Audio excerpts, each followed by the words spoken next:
It's not the first time the Taliban has come to Moscow to discuss the situation in Afghanistan, but for the first time they joined delegates of Central Asia's most influential countries as representatives of an interim government instead of a party in a civil war.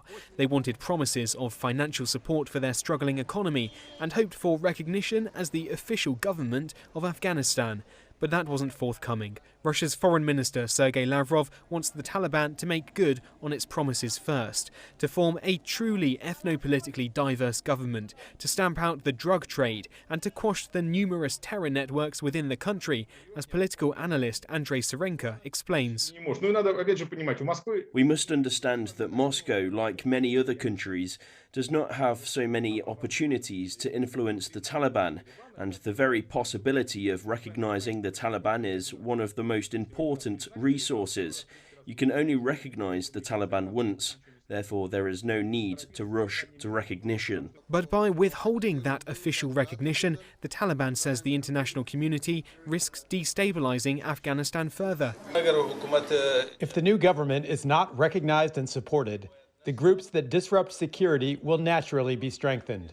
The policy of the new government is that we will not allow anyone or any group to undermine the security of the Afghan people, Afghanistan's neighbors, and countries in the region and beyond. The Taliban say its government is still not finalised and will change, but in another blow to their hopes, promises of direct economic support or big business deals were not forthcoming, though economic support of another kind was.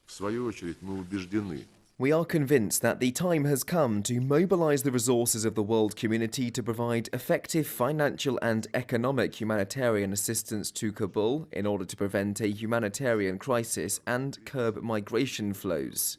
The delegates called for the United Nations to create a conference to do this. And all the nations in attendance agreed who should foot the majority of the bill. The joint statement read, the forces whose military contingents have been present in the country over the past 20 years. i.e. the United States, which was invited but didn't attend due to technical reasons. The US says representatives will attend next time, and Russia says it'll be glad to see them. All of the delegates agreed there was no choice now but to talk to the Taliban to make any further progress.